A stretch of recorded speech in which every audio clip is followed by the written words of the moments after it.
He touched her in court to mock her. Unaware, she was a secret Navy SEAL commander. The heavy oak doors of the courtroom were closed, sealing the air inside into a stagnant, suffocating vacuum of tension and lies. Officer Derek Miller sat on the witness stand with the relaxed, sprawling posture of a man who believed he owned the building, his uniform pressed to a razor's edge, his badge catching the harsh fluorescent overhead lights like a shield of absolute invincibility. He looked at the defense table, where Alana Vance sat in a simple, dark charcoal suit, her posture rigid, her dreadlocks pulled back in a severe, professional style that highlighted the sharp, uncompromising line of her jaw. Miller smirked, a small, tight curling of his lip that was invisible to the jury but screamed volumes to the woman he had targeted. It was the look of a predator who had already eaten and was just playing with the bones for sport. He had just spent 45 minutes weaving a tapestry of lies so intricate and confident that it painted Alana not as a decorated citizen, but as a belligerent, aggressive threat who had resisted arrest, screamed profanities, and assaulted a peace officer during a routine traffic stop. The jury, a mix of suburban retirees and tired civil servants, was eating it up, nodding along as Miller described the fear he felt for his life. They didn't see what Alana saw. A bully who had targeted her solely because of the color of her skin and the luxury car she was driving. But the most dangerous moment of the trial wasn't the lie itself. It was what happened during the brief recess 10 minutes earlier, a moment that would seal Miller's fate. As the court had adjourned for a bathroom break, Miller had walked past the defense table, ostensibly to speak to the prosecutor, District Attorney Hemlock. He had paused right next to Alana.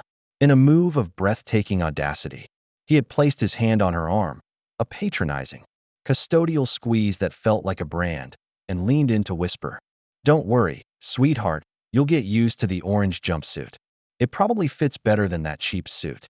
In the image captured by a bored courtroom sketch artist and a sneaky cell phone camera from the gallery, he looked like a comforting protector offering words of solace. In reality, he was marking his territory, asserting dominance one last time before he buried her. Alana had not flinched. She had not pulled away. She had simply looked at his hand, then at his eyes, and said nothing. Miller took her silence for fear. He took her stillness for submission. He had no idea that the woman whose arm he was touching had been trained to neutralize a threat in a dark room with nothing but a zip tie. He had no idea that Alana Vance was a cover identity for Commander Alana Cross, a Tier 1 operator for the United States Navy. A woman who hunted warlords in the Hindu Kush while Miller was writing parking tickets and harassing teenagers. And he certainly didn't know that in her breast pocket, positioned perfectly behind her lapel, was a pen that was actually a military-grade localized recording device that had captured every syllable of his off-the-record threat. Before we watch the explosive moment where the hunter becomes the prey, pause for a second and let me know in the comments. Have you ever been judged by someone who had no idea who you really were? Hit that subscribe button and like this video if you want to see justice served cold. Now, let's go back to the rainy Tuesday that started this war. Alana was on a mandatory 48-hour leave, a rare gap in her deployment schedule, visiting her grandmother in the city. She was driving her brother's brand-new Mercedes S-Class, running a simple errand to pick up heart medication from the pharmacy. She had parked legally, but her rear tire was slightly touching the white line of the parking space. That was all the excuse Miller needed. He had been sitting in his cruiser, watching the pharmacy entrance like a hawk, profiling every person who walked in and out. When he saw a black woman in a hoodie get into a $100,000 car, he didn't see a successful woman. He saw a suspect. He had pulled up behind her, lights flashing, before she even started the engine. He approached the car with his hand already unsnapped on his holster. "Step out of the vehicle," he had barked, bypassing the usual request for license and registration. Alana, trained in de-escalation and sensing the volatility in the man's posture, had complied slowly, keeping her hands visible on the steering wheel before opening the door.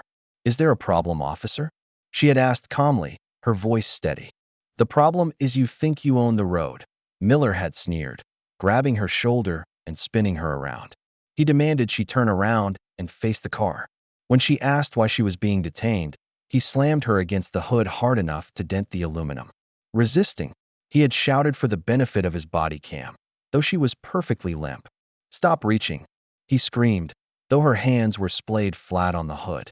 He had cuffed her, thrown her in the back of the cruiser, and charged her with assault on an officer, claiming she had lunged at him with a weapon.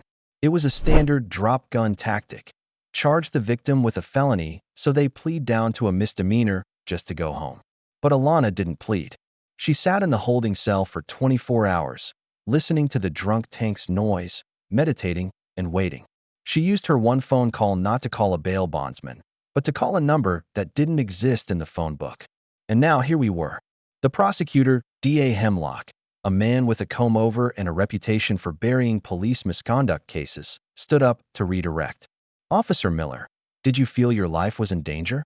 Absolutely. Miller lied smoothly, looking the jury in the eye. She was frantic. She was shouting about military connections. Usually, when people start screaming about being special ops, they're on drugs or having a mental break. I had to neutralize the threat for the safety of the public. Alana's lawyer, a court-appointed public defender named David who had been visibly shaking earlier, suddenly sat up straighter. Alana had just whispered something to him and slid a piece of paper across the table. He read it, his eyes widening, and then he stood up with a newfound confidence. Your Honor, the lawyer said, his voice trembling slightly less. The defense calls Commander Alana Cross to the stand. Confusion rippled through the courtroom. Jurors looked at each other. Objection, Hemlock spat, standing up. The defendant's name is Alana Vance. There is no Commander Cross on the witness list. Alana stood up. She didn't walk to the witness stand. She marched.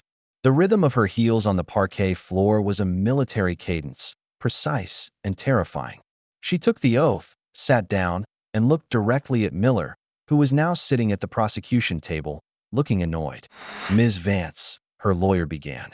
Can you explain the discrepancy in your name? Alana Vance is my legal birth name, she said, her voice an alto of pure steel that projected to the back of the room without a microphone. Commander Alana Cross is my designation within the United States Naval Special Warfare Development Group. I operate under a Level 5 classified identity due to the sensitive nature of my work in counterterrorism and foreign intelligence. The judge, a bored-looking man named Judge Reynolds who had been checking his watch, suddenly looked over his glasses. Excuse me? Are you claiming to be a Navy SEAL? Miller scoffed audibly, leaning back in his chair and rolling his eyes. Stolen valor, he muttered loud enough for the jury to hear. She's crazy. Look at her. Alana turned her head slowly to Miller. It was a mechanical, predator-like movement. Officer Miller, she said, breaking protocol and addressing him directly. On the night of June 14th, you claimed I was flailing and untrained. Yet, in your police report, you noted that despite the force you used to slam me against the vehicle, I sustained no bruising. Do you know why? Miller blinked, caught off guard by the direct question. Because I showed restraint. No, Alana said. Because I know how to absorb impact. I have been trained to take a fall from a moving vehicle. If I had wanted to resist, Officer Miller, you would not be sitting here. You would be in the ICU with a shattered clavicle, a dislocated shoulder, and a collapsed trachea. The fact that you are walking is proof of my compliance. Objection. Hemlock screamed, his face turning red. Threatening a witness. It's not a threat, Alana said calmly. It's a tactical assessment. She turned to the judge. Your Honor, the prosecution has submitted Officer Miller's body cam footage as Exhibit A. However, they submitted the edited version. Under the Classified Information Procedures Act, I am authorized to subpoena the raw metadata of any surveillance device that interacts with a federal operative. My team pulled the cloud backup from the precinct's server this morning. She pulled a silver, encrypted flash drive from her pocket. The air left the room. Miller's face went from a smug pink to a sickly, chalky white. The technical glitch that had erased the first 2 minutes of the encounter, the part where he insulted her and escalated the situation without cause, was about to be exposed. The judge nodded, intrigued. Play it. The video played on the large screens. It showed Alana standing perfectly still. It showed Miller walking up and calling her a racial slur. It showed him shoving her. And it showed her saying, calmly, Officer, I am an active duty service member. Please de-escalate. It showed him laughing and saying, I don't care if you're G.I. Jane. You're going to jail, B*TCH. The video ended. The silence was deafening. Miller looked at his hands. He looked at the jury. They looked back with absolute disgust. But Alana wasn't done. "Officer Miller," she said from the stand, effectively taking over her own defense. "When you touched me during the recess, when you put your hand on my arm to intimidate me, you violated my personal space. But you also left a fingerprint on my suit jacket." She pointed to her shoulder. "And you violated a federal order of protection that was automatically triggered the moment you arrested me. A protection order that shields active assets from harassment. By touching me today, inside a federal building, you didn't just commit harassment. You committed treason under the Patriot Act Provision 404. It was a stretch of legal jargon, but she delivered it with such conviction that Miller believed it. He started to sweat profusely. I was just trying to be friendly," he stammered, his voice cracking. "Friendly?" Alana stood up. "You lied about my conduct.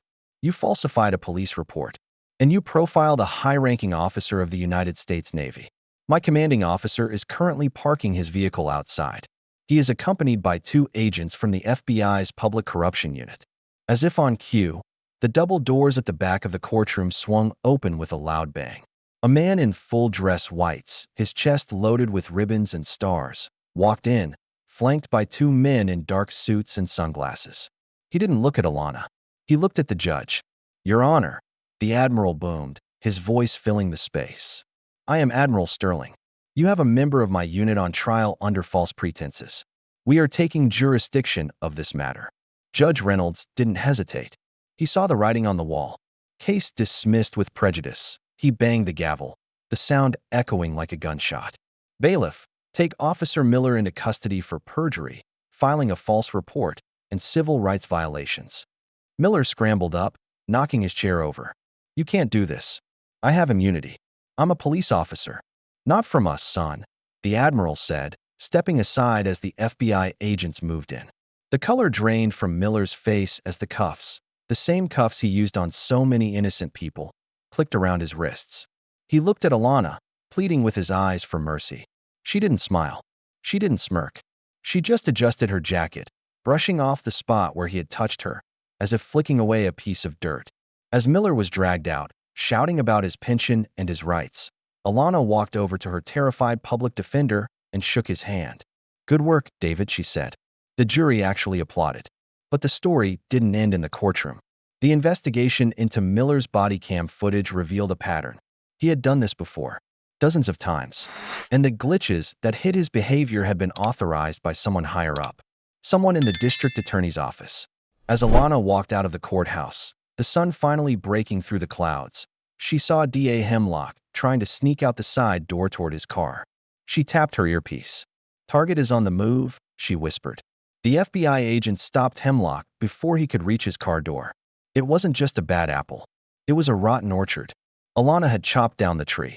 But as she watched the arrest from the steps of the courthouse, her phone buzzed in her pocket. It was an encrypted message from an unknown number. She opened it. "You made a lot of noise today, Commander. The cartel Miller was working for isn't happy. Watch your back." Alana smiled for the first time that day. It was a cold, dangerous smile. Let them come. She was just getting warmed up.